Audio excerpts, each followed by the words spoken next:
di dalam rumah tangga sampai dengan sekarang ya di rutan Pondok Bambu ya. Kemudian pada dasarnya sih kami secara maksimal mungkin ya untuk melaksanakan sidang virtual ini. Cuman pada kendalanya karena banyak perkara-perkara yang lain disidangkan dalam waktu yang sama. Hari ini pembacaan dakwaan untuk terdakwa Lucinta Luna dan Intan Florencia Cashflow.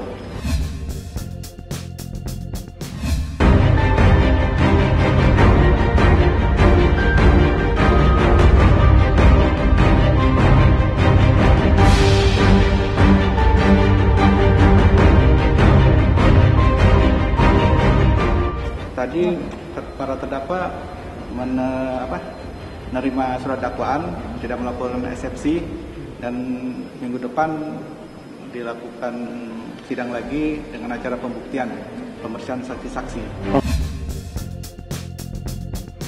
Di dakwaannya untuk perkara Alina Putri itu didakwa dalam pasal psikotropika, pasal 60 dan 62 Undang-Undang Nomor 5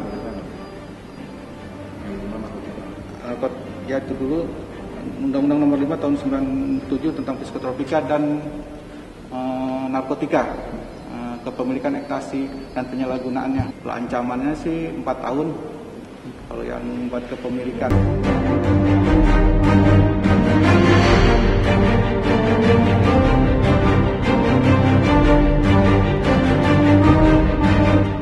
Sejauh ini kan terdakwa menerima dan ingin melanjutkan, ya proses sidang pasti tetap berjalan.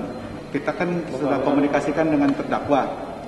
Terdakwanya itulah yang yang harusnya memberitahukan ke pengacaranya untuk sidang di sini. Itulah kendalanya dari adanya wabah COVID ini ya.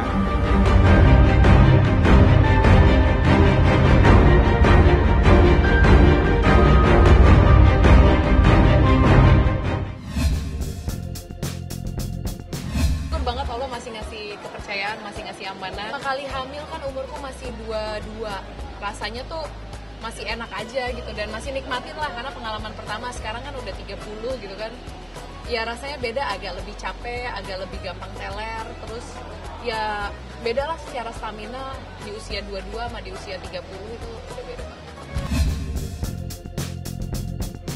Nggak pernah ngerencanain aku pengennya cuma punya 2, 3, 4 enggak sih, jadi ya dijalanin aja. Ketika kayak kemarin aku ngerasa 3 udah cukup, udah kali ya punya anak 3 cukup, taunya Allah ngasih amanah lagi, ya udah gitu. Jadi sekarang pun nanti tanya mau nambah anak lagi nggak, ya terserah Allah aja, yang penting ntar aku mau gedein dulu, seenggaknya mau nyusuin 2 tahun dulu, terus kalau taunya ini dikasih amanah lagi ya udah alhamdulillah aja gitu. Khawatir bukan karena anaknya masih kecil terus hamil lagi, enggak. Aku khawatir adalah selalu tegang menghadapi persalinan gitu loh, karena kan persalinan buat perempuan tuh ibarat jihad gitu kan. Jadi ya yang aku makin dekat masa kelahiran makin deg-degan, aduh ya Allah gitu, kayak tar dulu deh gitu. Melahirkan normal sama sesar ada sakit yang berbeda-beda, ada ketegangan yang berbeda-beda, jadi justru tegang menghadapi itu aja.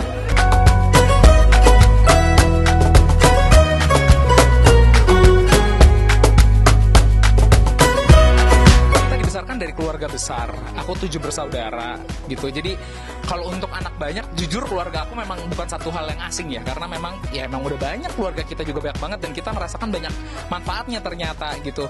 Ya banyak dramanya juga sih, tapi ya namanya kehidupan ya, kadang ada sisi negatif, positif, tapi gimana cara kita mensikapinya. Prinsipnya kayaknya banyak rezeki gitu ya. Jadi rezekinya ada-ada aja gitu. Dan dia termasuk orang yang sangat tidak perhitungan. Jadi mungkin salah satu kelebihannya dia itu sih. Jadi kalau ngebantu orang, ya dia nggak mikir lagi gitu. Ya udah gue bantuin gitu.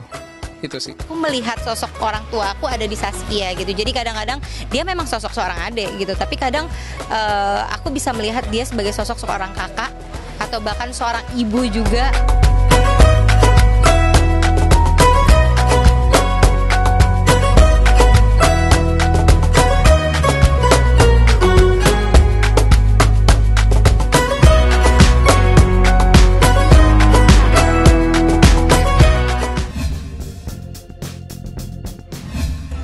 Sebenarnya ya orang tua bilang katanya biasanya tuh kalau masih terlalu bayi banget baiknya jangan dulu takut kena mata gitu ya. Mungkin udah ya itu tergantung kitanya sih, ada yang mau pakai ada yang tidak. Mungkin Tania dari kedua belah pihak, kalau saya sih nggak terlalu banget kalau saya, tapi kemudian pihak dari Besan keluarga Buo tuh memakai itu, jadi ya kita ambil baiknya lah. Saya bilang nggak apa-apa gitu ya, mungkin tunggu seminggu, tunggu 2 minggu gitu, udah segera, udah stabil lah anaknya juga gitu, kondisinya udah kuat, baru kita tunjukkan bayinya. Berarti juga unik, kemarin dalam perutnya Tania itu diperkirakan 3,4, panjangnya 5,51 ya. Tapi ternyata setelah dilahirkan, aku udah bilang, Tan ini anak ini bisa nggak sesuai, bisa lebih besar, bisa juga lebih kecil, aku bilang gitu. Tania bilang nggak mau, mungkin 3,4, 3,7an, enggak, Mama bilang nggak mungkin sebesar itu. Ternyata 3,2. Alhamdulillah. Kemudian panjangnya juga 48.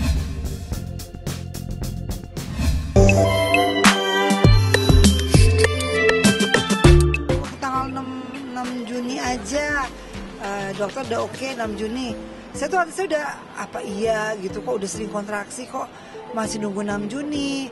Tapi aku besok mau ke dokter sih Ma waktu itu ya. Akhirnya dia ke dokter, ternyata kata dokter dia pulang setelah sebelum lebaran ya. Sebelum lebaran 1 hari ya. Sebelum lebaran 1 hari dia ke dokter.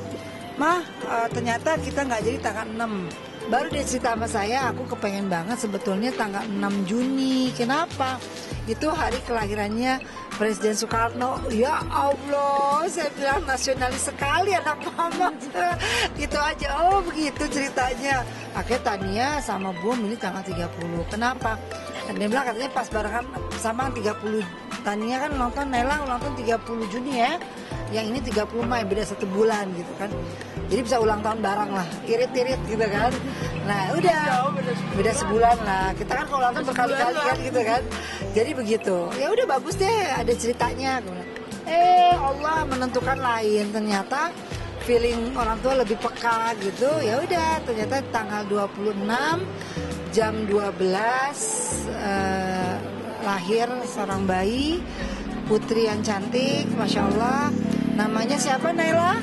Noran Mikaela. Artinya apa Noran Mikaela?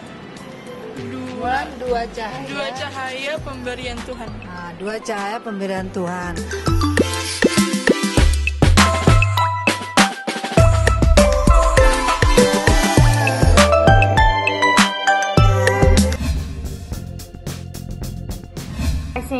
Surprise kali ini unprepared banget karena bener-bener gak ada yang ngerencanain, kayak langsung capcus-capcusan aja di TKP gitu. Cuma sebenarnya udah ketebaknya yang ini sih, yang mau dibawa ke mananya tuh udah ketebak. Pasti sih, kayak udah pasti. Apalagi di tengah-tengah pandemi kayak gini mau ngasih surprise di mana lagi kalau nggak di rumah barunya Hito. Jadi ya beda tahun ini yang benar-benar unprepared surprise, karena biasanya kan kayak kalau surprise ini tuh selalu udah dekor, udah disiapin semuanya. Kalau kali ini benar-benar unprepared banget. Dan aku udah ada di rumah itu dari sekitar jam 10:30 malam supaya dia nggak curiga, dan dia justru mikirnya kok Feli ada di sini, berarti dia nggak nyiapin surprise apa-apa buat gue gitu. Nah terus dia gitu akhirnya ya udah akhirnya ngasih surprise di situ, ngasih kado, ngasih kado. Terus udah habis itu pulang kita. Hari ini pas hari ulang tahunnya kita cuma makan-makan di rumah itu, take away. Yang penting momen kebersamaannya lah. Berharap semoga pandemi ini cepat berlalu, corona cepat selesai, lebih dewasa, kita percayakan Tuhan, sayang terus sama Feli, sama keluarga. Kepikiran gitu loh, karena ada pemikiran untuk nikah di tahun ini juga kan. Jadi kayak aduh deg-degan lah pasti semuanya. Maunya tuh bener-bener kayak seminggu sekali tuh udah paling sering, paling cepat ketemu seminggu sekali. Nah kalau pernikahannya sih so far sampai sekarang masih on schedule, masih tetap diimani bahwa semuanya udah mau selesai, jadi tetap on schedule. Cuma kita juga sambil preparein plan B gitu. Sampai sekarang belum ada yang tertunda karena maksudnya masih tetap tetap berharapnya udah selesai. Tapi yang tertunda ya paling foto-foto shoot gitu sih buat prewedding. Kayak misalnya pengen pergi kemana buat foto apa segala macam, ya semuanya jadi tertunda gitu. Diundur. NB-nya diundur tapi masih belum tahu kayak di tanggal berapa apa segala macam karena masih mau lihat perkembangan aja gitu. Aku tuh orangnya nggak pernah hopeless beb, kayak nggak pernah ngedown juga. Maksud aku semuanya itu aku aja disabarkan ya nunggu 7 tahun ya, nunggu bentar lagi nggak apa-apa lah kalau memang harus diundur. Karena aku yakin banget waktu Tuhan pasti yang terbaik, jadi nggak usah dipaksain, kayak ya udah let it flow aja gitu. Jadi jangan lupa untuk subscribe Cumi Cumi, ditekan ya tombol lonceng merahnya.